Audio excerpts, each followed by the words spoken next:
Table 6 needs their check, and the kitchen's backed up on orders for 12 and 15.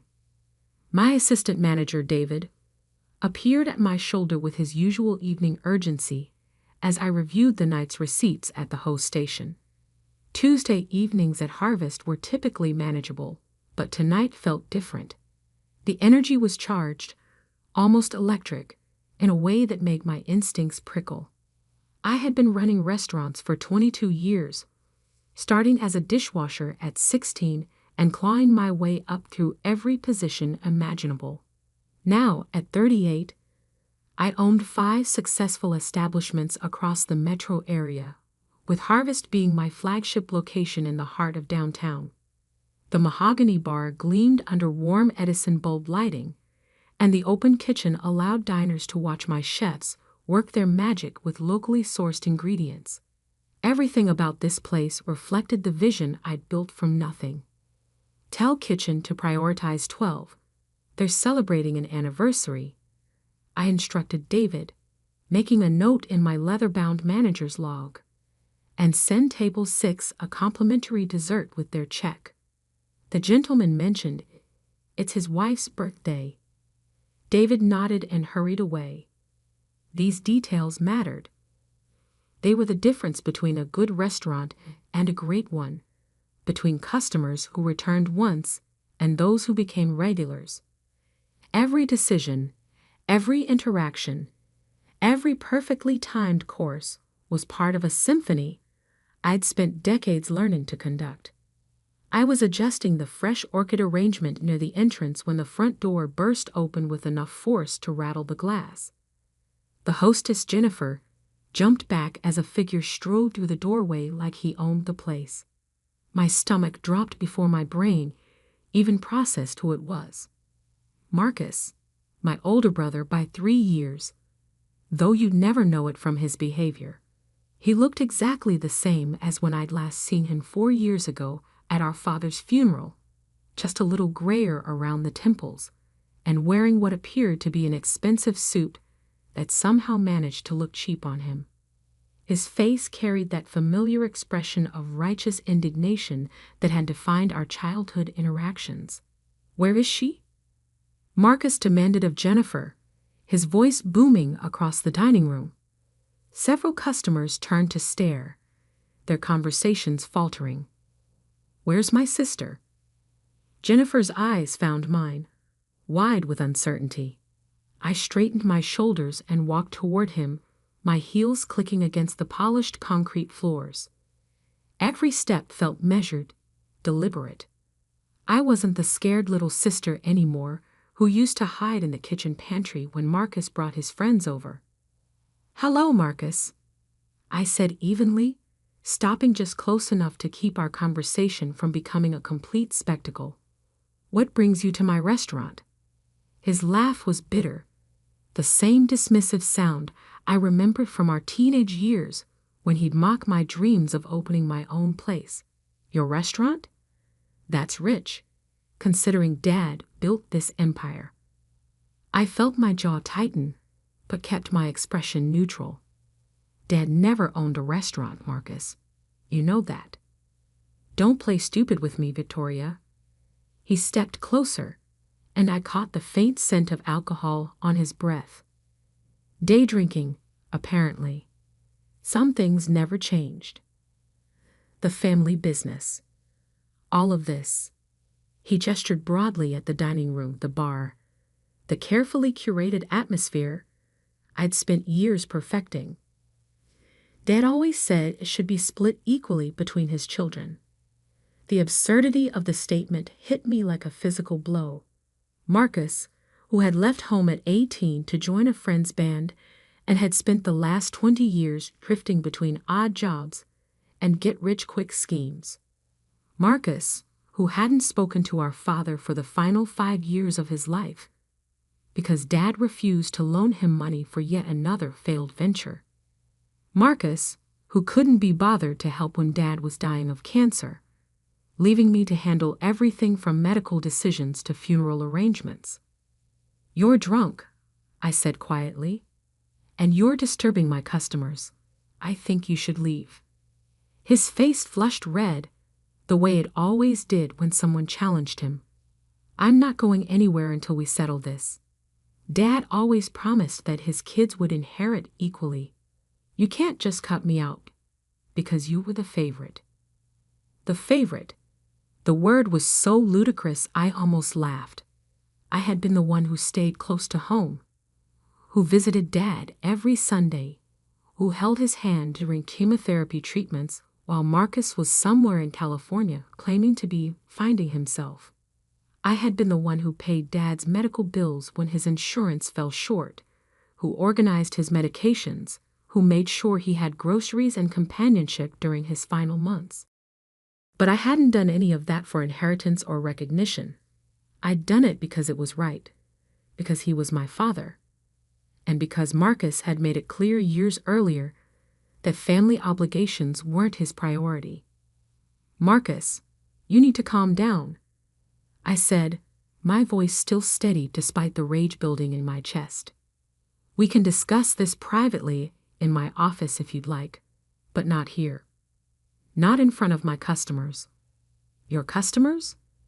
He laughed again, louder this time. Several diners were now openly staring, their meals forgotten. These are family business customers, Victoria. Dad started this legacy, and I'm here to claim my half. That's when something inside me snapped. Not visibly, not dramatically, but with the quiet finality of a door closing. Marcus had no idea what he was talking about. None whatsoever. And suddenly, I realized I was done pretending he did. I walked calmly to the host station and retrieved my leather portfolio from the drawer beneath the reservation system. Inside were copies of every important document related to my businesses, organized with the same precision I applied to everything else in my life. My fingers found the folder I needed without hesitation. You want to discuss the family business? I asked, returning to where Marcus stood with his arms crossed, looking smug and entitled. Let's discuss it. I opened the folder and withdrew a thick stack of papers, each page meticulously organized and labeled. The incorporation documents for Victoria's Hospitality Group, dated 15 years ago. The business licenses. The loan applications I'd filled out myself, using my own credit and my own collateral. The property deeds. The insurance policies. Every piece of paper that proved what I'd built had nothing to do with our father's legacy, and everything to do with my own sweat, sacrifice, and sleepless nights. But the document I handed him was special. It was the agreement Marcus himself had signed when I'd first incorporated my business. I'd been naive enough, hopeful enough, to include him in the early paperwork, just in case he ever decided to be part of the family again, just in case he wanted to be involved in something legitimate and lasting. Read the last page, I said, my voice calm as still water. Marcus scanned the document, his confidence wavering as he recognized his own signature. The section I'd highlighted in yellow was brief but clear. Marcus Antonio Chin hereby relinquishes any and all claims, current or future, to Victoria's Hospitality Group and any subsidiary businesses, properties, or assets. This agreement is binding and irrevocable. The color drained from his face as the words sank in. I don't remember signing this. You signed it at the lawyer's office on March 15th, 15 years ago, I said evenly. You were 26, you said, and I quote, I don't want anything to do with the restaurant business. It's too much work and not enough adventure. You were planning to move to Portland with that girlfriend of yours. Stephanie, I think her name was. Marcus stared at the paper like it might burst into flames. Around us, the restaurant had grown quiet. Even the kitchen seemed to have paused its usual clatter of plates and conversation. You tricked me, he said finally, his voice weak. I protected myself. I corrected. Something I learned to do when you walked away from everything, including Dad. The mention of our father hit its mark. Marcus flinched, and for a moment, I saw not the entitled man who just tried to claim half my life's work, but the scared boy who'd run away from responsibility every time it got difficult. Dad always said. Dad never said the family business should be split equally. I'd interrupted, my patience finally exhausted. Because there was no family business to split. There was just me, working 7 days a week, saving every penny, building something from nothing while you were off pursuing your dreams. And when you finally decided you wanted a piece of what I'd built, you assumed you could just walk in and demand it. Marcus looked around the restaurant, taking in the full dining room, the efficient staff, the obvious success of what I'd created. For the first time since he'd walked through the door, he seemed to understand the magnitude of what he tried to claim. Victoria, he started to speak, then stopped. What could he say?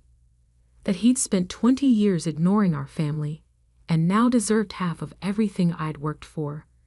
That his signature on a legal document didn't count because he'd been too irresponsible to read what he was signing. You need to leave, I said quietly. Now. He opened his mouth as if to argue, then seemed to think better of it. The fight had gone out of him, replaced by something that looked almost like shame. Almost. This isn't over, he said, but there was no conviction in his voice. Yes, it is. I folded the documents and returned them to my portfolio. It's been over for 15 years. You just never bothered to remember. Marcus stood there for another moment, seeming smaller somehow in his expensive suit. Then he turned and walked toward the door, his shoulders slumped in defeat. Jennifer held it open for him, and he disappeared into the evening without another word. The restaurant was completely silent for several seconds. Then, gradually, conversations resumed. Silverware clinked against plates. The kitchen sounds returned. Life moved forward, as it always did. David appeared at my side, his expression concerned. Boss, everything okay? I straightened my jacket and checked my watch. 8:30. The evening rush was winding down. But there were still customers to serve, a kitchen to manage, a business to run. The business I'd built without help, without handouts, without family backing of any kind. Everything's fine, I told David. Check on table 12's dessert, and make sure the kitchen knows about the special dietary request for table 9. As David hurried away, I returned to my position at the host station and opened my manager's log. There were notes to make, schedules to review, orders to place for tomorrow's deliveries. The work never stopped, and I wouldn't have it any other way. My phone buzzed with a text message. I glanced at the screen, expecting to see something work-related, but the number was unfamiliar. This is Marcus. I'm staying at the Marriott downtown. We should talk. I stared at the message for a moment, then deleted it without responding. Some conversations weren't worth having, especially with someone who'd already said everything they needed to say 15 years ago when they'd signed away their claim to my life. The next morning, I arrived at Harvest early, as I always did. The restaurant was quiet, peaceful in the way only empty restaurants can be. Sunlight streamed through the tall windows, highlighting dust motes dancing in the air above the polished tables. This was my favorite time of day, before the controlled chaos of service began, when I could walk through my space and remember why I'd fallen in love with this business in the first place. I was reviewing inventory reports in my office when Jennifer knocked on the doorframe. Victoria? There's someone here to see you. Says he's your brother. My stomach clenched. Tell him we're closed. He's not alone, Jennifer continued. There's a woman with him. Older. She says she's a lawyer. I set down my pen and considered my options. Marcus had clearly spent the night thinking about our conversation, probably researching ways to contest the agreement he'd signed. The fact that he'd brought legal representation suggested he was serious about pursuing this further. Fine. If he wanted to do this the hard way, I was prepared. Send them to the private dining room, I told Jennifer. I'll be there in 5 minutes. I took those 5 minutes to gather everything I needed. Not just the incorporation documents, but the complete file on Victoria's Hospitality Group. Financial records showing 15 years of steady growth. Property deeds for all 5 restaurant locations. Business licenses. Tax returns. Partnership agreements with suppliers and vendors. Bank statements showing every loan payment, every investment, every dollar I'd earned and reinvested in my businesses. By the time I walked into the private dining room, Marcus and his lawyer were seated at the round table where I usually hosted wine tastings for VIP customers. The lawyer was a thin woman in her 50s with steel gray hair and an expensive briefcase. She looked competent, which meant this conversation was going to require my full attention. Ms. Chen, the lawyer said, standing to shake my hand. I'm Patricia Hendricks from Hendricks, Walsh and Associates. Your brother has asked me to review some documents regarding your business interests. I shook her hand and took a seat across from them, placing my own folder on the table. I assume Marcus has shown you the incorporation agreement? He has, she replied, and I have to say, it raises some interesting questions about the circumstances under which it was signed. Marcus leaned forward, his confidence apparently restored by legal backup. I was 26, Victoria, young and stupid. I didn't understand what I was signing. You were 26 and a college graduate. I corrected. You had a degree in business administration from State University. You understood exactly what you were signing, which is why you asked me to include the clause about being free to pursue other opportunities without interference. Patricia consulted her notes. My client believes he may have grounds to contest the agreement based on lack of full disclosure about the potential value of the business at the time of signing. I opened my folder and withdrew a thick stack of papers. These are copies of every document Marcus received before signing the incorporation agreement. Business plan, financial projections, market analysis, risk assessment. He was given 2 weeks to review everything with his own legal counsel before making a decision. I slid the papers across the table. That's his signature on the receipt acknowledging he'd received and reviewed all materials. Patricia examined the documents while Marcus shifted uncomfortably in his chair. I could see him trying to remember those weeks 15 years ago, probably realizing that I'd been more thorough than he'd given me credit for. Furthermore, I continued. Marcus was offered a partnership position at the time. 30% ownership in exchange for a $15,000 investment and a commitment to work in the business for at least 5 years. He declined, stating that he preferred to maintain his freedom rather than be tied down to one location. I retrieved another document from my folder. This is the written record of that conversation, which Marcus also signed. The lawyer studied the papers for several minutes while Marcus stared at the table. When she finally looked up, her expression had changed. The confident challenge was gone, replaced by professional resignation. Mr. Chen, she said carefully, based on these documents, I don't believe you have grounds for a legal challenge. The incorporation agreement appears to have been executed properly, with full disclosure and adequate time for consideration. Marcus's face went red. But the family business. There was no family business, Patricia interrupted gently. According to these records, Your sister started her company with her own capital and her own credit. Your father doesn't appear to have had any ownership interest or involvement in the business. He gave her the idea, Marcus insisted desperately.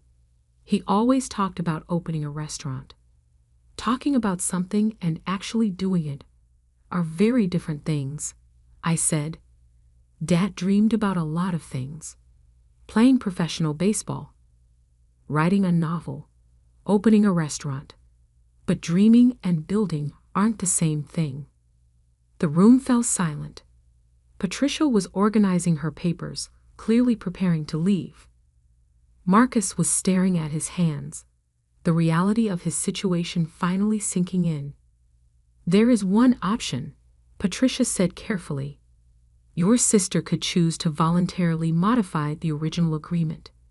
Create a new partnership structure, if she were so inclined. Both of them looked at me expectantly. Marcus's eyes held a desperate hope that made him look younger. More like the brother I'd once idolized before I learned that admiration was a one-way street in our family. I considered the proposal for exactly 3 seconds. No, I said simply. Marcus's face crumpled. Victoria, please. I'm family. Family, I repeated slowly. Where was family when I was working 3 jobs to save money for my first restaurant? Where was family when I spent 6 months sleeping in the back office because I couldn't afford both rent and restaurant equipment? Where was family when Dad was dying and I was handling everything alone? I stood up, gathering my documents. You had 15 years to be family, Marcus. You chose adventure instead. You chose freedom. You chose to walk away every time things got difficult.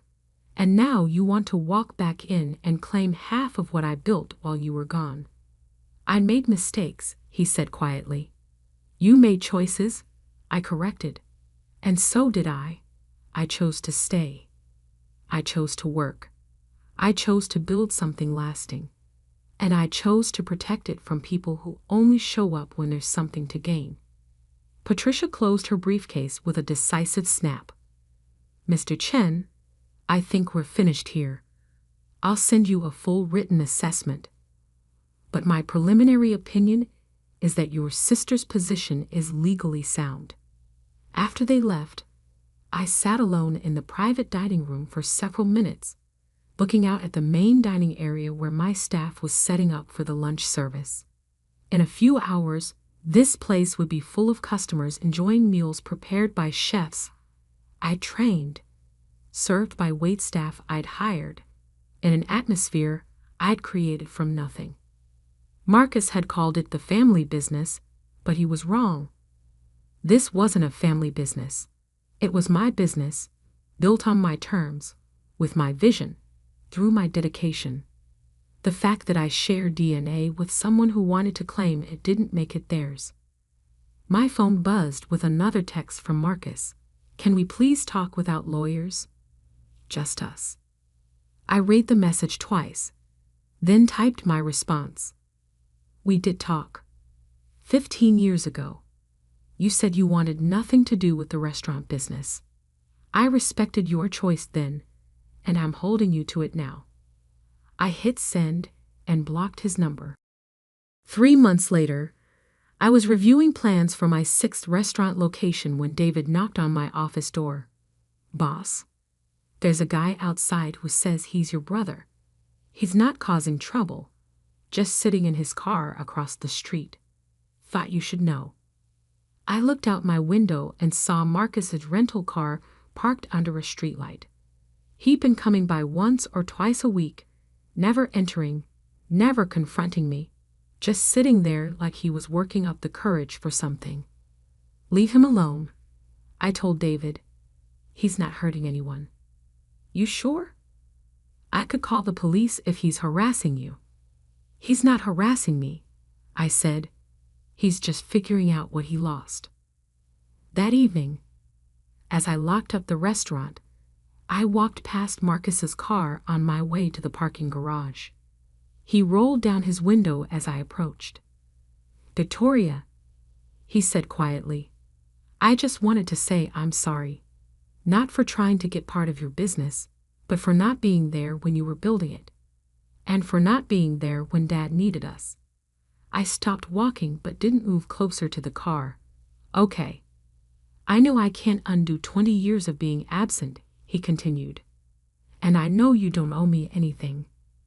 I just wanted you to know that I see what you built here. And I'm proud of you, even if I don't deserve to be."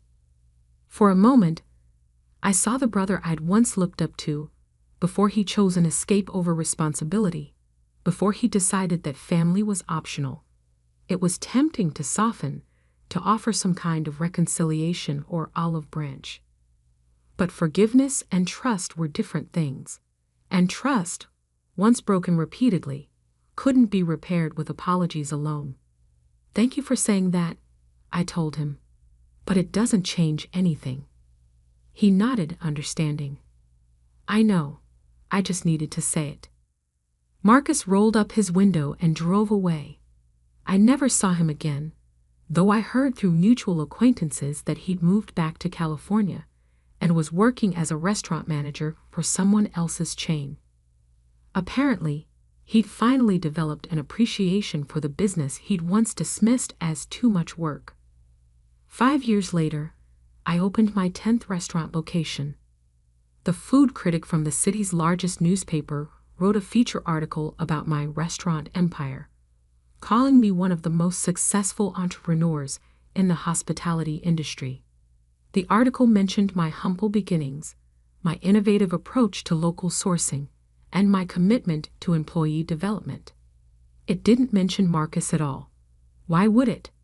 He'd never been part of the story I was writing. As I stood in the kitchen of my newest location, watching my chefs prepare for the opening night service, I thought about the choices that had led me here. Every sacrifice, every risk, every moment when I could have given up but didn't. Every person who had doubted me, dismissed me, or underestimated what I was capable of achieving. Marcus had been wrong about the family business. This wasn't something I'd inherited or been handed. This was something I'd earned, one customer, one meal, one perfectly executed service at a time. And no one, family or otherwise, could take that away from me. The dinner rush was about to begin, and I had a restaurant to run.